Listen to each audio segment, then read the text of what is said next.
একটা গ্রাম ছিল, নাম কমলপুর। সেখানকার মানুষজন খুব সৎ, কিন্তু একটা গোঁড়ামিও ছিল তাদের মধ্যে। নতুন কিছু মানতেই চাইতো না তারা। সেই গ্রামেই বাস করত মাধব। মাধবের মাথা ছিল খুব তীক্ষ্ণ, আর বুদ্ধির ধরনটাও ছিল একটু আলাদা। সে সমস্যার সমাধান করতে পারত। মাধবের বাবা এই গ্রামের বাজারেই ফল বিক্রি করতেন। ভেবেছিলাম বিক্রি বাটা হলে একটু মাছ নিয়ে যাব মাধবের জন্য। দাদা, আজকে তো বিক্রি বাটা ভালো হচ্ছে না গো। কি হবে কে জানে।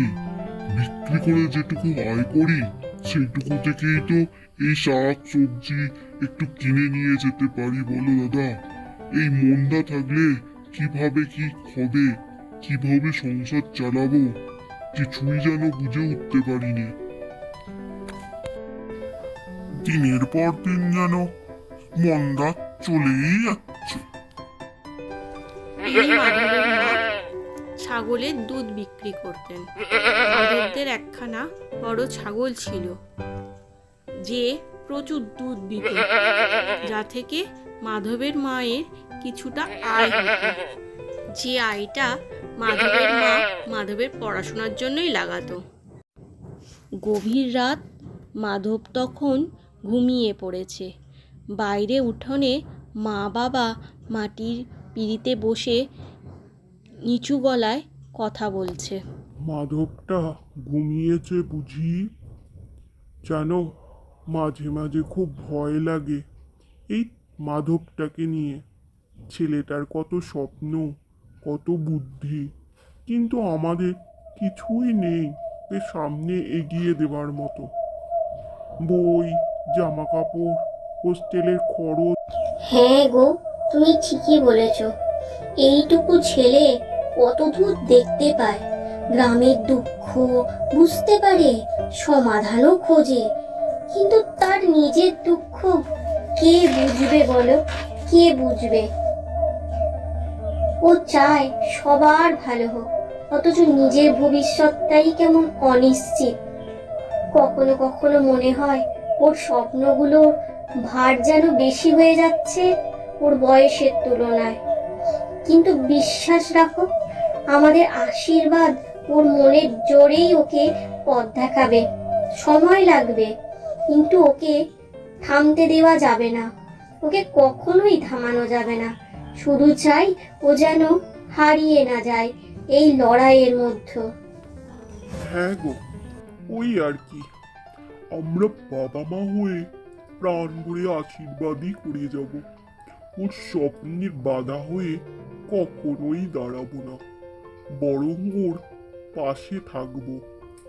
আমাদের আশীর্বাদ থাকবে ওর উপর সর্বদা। ও একদিন বড় মানুষ হয়েই থাকবে, গ্রামের নাম উজ্জ্বল করবে। আর কি চাই বলো আমাদের এই জীবনে? গ্রামে এই একটাই কুয়ো। বড় অসুবিধে গ্রামের মানুষের। এই কুয়ো থেকে দড়ি বেঁধে জল নিতে হয় সবাইকে। কিছু উপায় আমাকে বার করতেই হবে। এদের বড্ড অসুবিধে এই দড়ি বেঁধে জল নিতে। এই ভাবতে ভাবতে মাধব বাড়ি গিয়ে একটা উপায় বার করতে থাকে। অনেকক্ষণ ভেবে ভেবে সে একটা উপায় বার করে। সে বাড়ি গিয়ে সাইকেলটা বার করে, তার পুরনো সাইকেল। মা বলে, কি রে মাধব, সাইকেলটা খুলছিস কেন? ওইটুকুই তো চলাচলের ভরসা ছিল, তাও তুই খুলে ফেলছিস।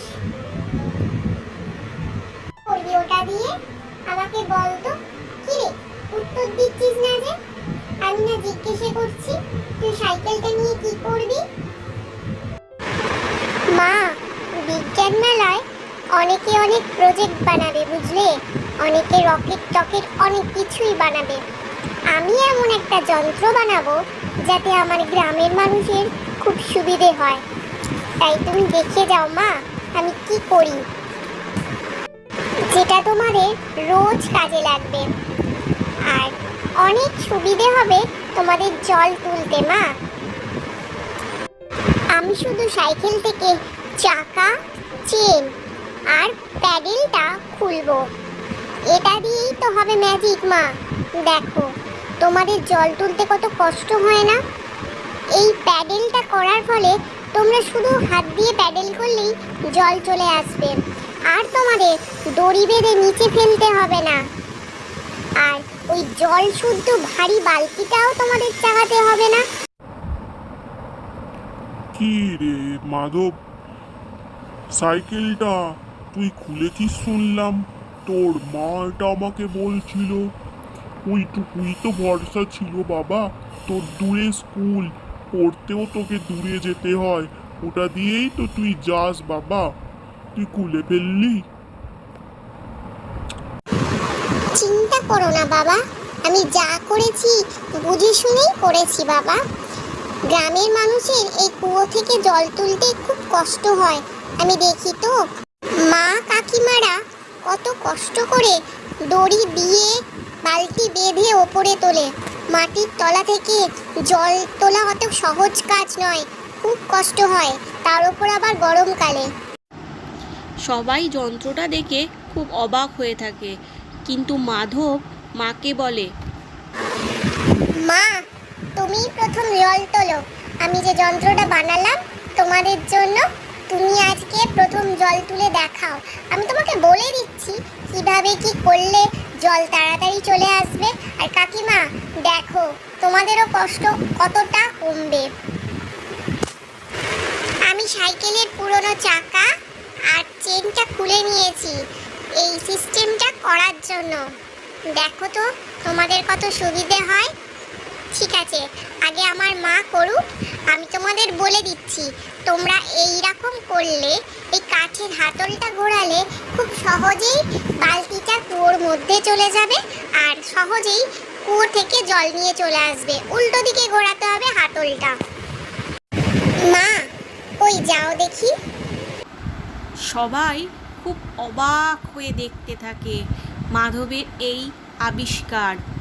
বিজ্ঞানের স্যার, তার বাবা, সুনিতা কাকিমা, রনিতা কাকিমা সবাই অবাক হয়ে যায় এই সহজেই জল ভরার ঘটনাটা দেখে। এতটুকু ছেলে, এর এত বুদ্ধি! সবাই এত সহজে জল তোলা দেখে আশ্চর্যের মতো তাকিয়ে থাকে।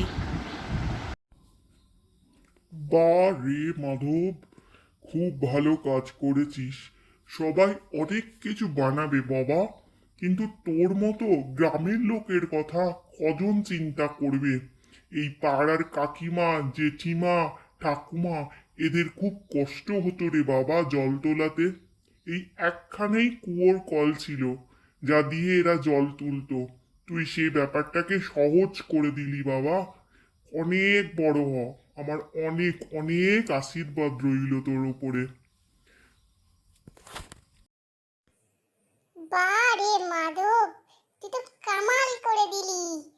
এত ভালো জিনিসটা মাথা থেকে বার করেছিস, আমাদের আর ভুগতেই হবে না, এত অসুবিধাই হবে না।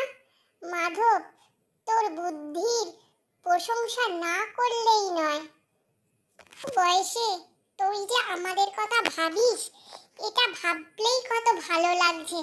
অনেক আশীর্বাদ করছি বাবা, তুই অনেক বড় হবি বাবা।